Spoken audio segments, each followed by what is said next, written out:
بسم اللہ الرحمن الرحیم۔ حضرت انس رضی اللہ تعالیٰ عنہ سے روایت ہے، انہوں نے بیان کیا کہ نبی صلی اللہ علیہ وآلہ وسلم نے اپنی زرہ جو کے بدلے گروی رکھی، اور میں نبی صلی اللہ علیہ وآلہ وسلم کے پاس جو کی روٹی اور بودار چربی لے کر گیا، اور میں نے آپ صلی اللہ علیہ وآلہ وسلم کو فرماتے ہوئے سنا کہ آل محمد صلی اللہ علیہ وآلہ وسلم کے پاس ایک سائے اناج کے سوا کچھ نہیں رہا، حالانکہ 9 گھر ہیں۔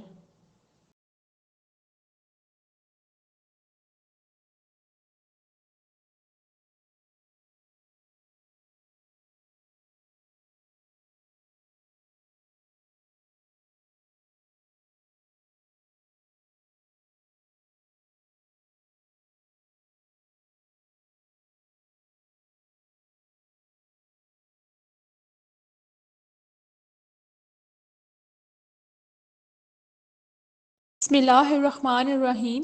حضرت عائشہ رضی اللہ تعالیٰ عنہ سے روایت ہے، انہوں نے بیان کیا کہ رسول اللہ صلی اللہ علیہ وآلہ وسلم نے ایک یہودی سے ادھار اناج خریدا اور اپنی زرہ گروی رکھ دی۔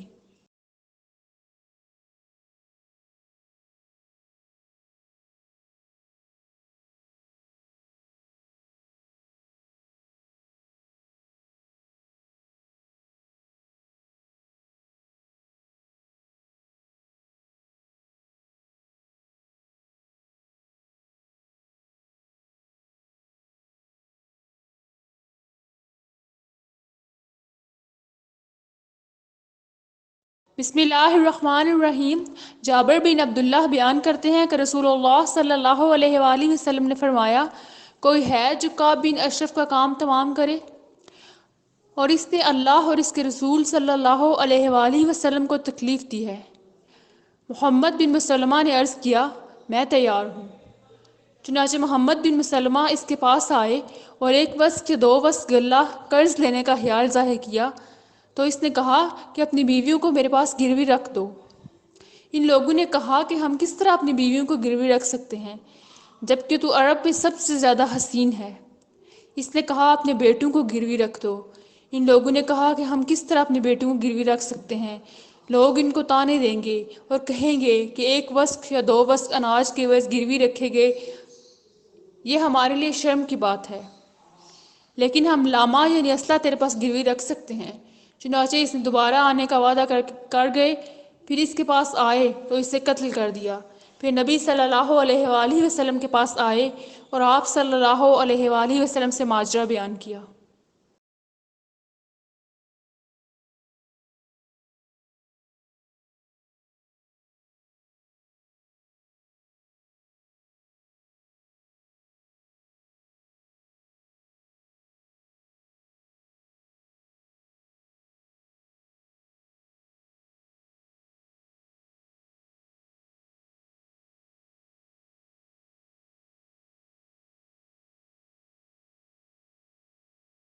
بسم اللہ الرحمن الرحیم۔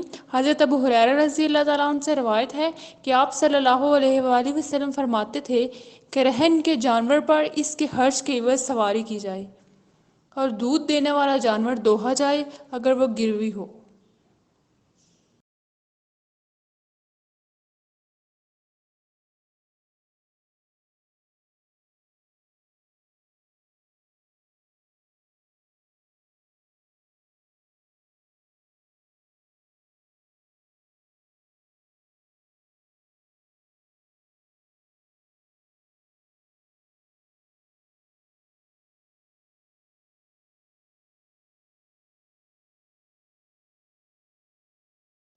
بسم اللہ الرحمن الرحیم۔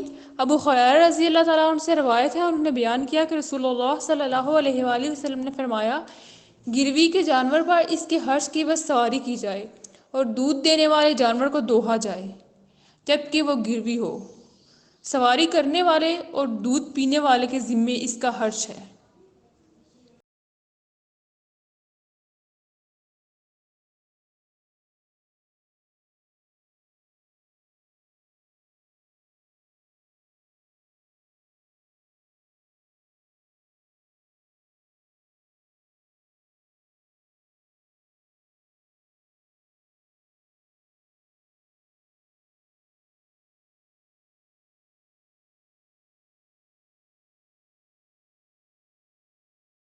بسم اللہ الرحمن الرحیم۔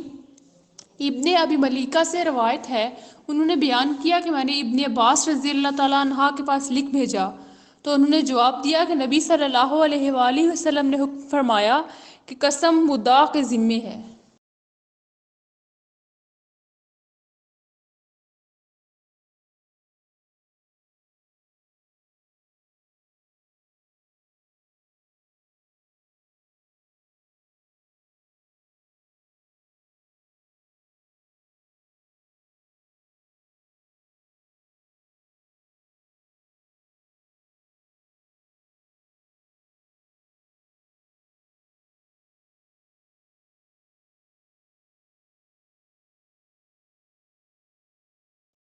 بسم اللہ الرحمن الرحیم۔ ابو وائل روایت کرتے ہیں، انہوں نے بیان کیا کہ عبداللہ بن مسعود نے کہا، جس نے جھوٹی قسم کھائی تاکہ اس کے ذریعے کسی کے مال کا مستحق ہو جائے تو وہ اللہ سے اس حال میں ملے گا کہ اللہ تعالیٰ اس سے ناراض ہوگا۔ پھر اللہ تعالیٰ نے اس کی تصدیق کرتے ہوئے یہ آیت اتاری۔ اشرت بن قیس ہمارے پاس آئے اور پوچھا، عبد الرحمن تم سے کیا حدیث بیان کرتے ہیں؟ ہم نے ان سے بیان کیا تو انہوں نے کہا کہ وہ سچ کہتے ہیں، واللہ یہ آیت ہمارے بارے میں اتری، ہمارے اور ایک شخص کے درمیان ایک کنویں کے متعلق جھگڑا ہوا تو ہم رسول اللہ صلی اللہ علیہ وآلہ وسلم کی خدمت میں اپنا مقدمہ لے کر گئے۔ رسول اللہ صلی اللہ علیہ وآلہ وسلم نے فرمایا، تمہارے پاس کوئی گواہ ہے؟ ورنہ وہ قسم کھائے گا۔ میں نے عرض کیا، وہ تو قسم کھا لے گا اور کچھ پرواہ نہ کرے گا۔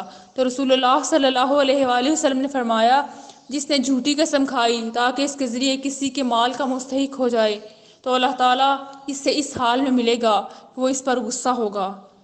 چنانچہ اللہ تعالیٰ نے اس کی تصدیق میں یہ آیت اتاری۔ پھر یہ آیت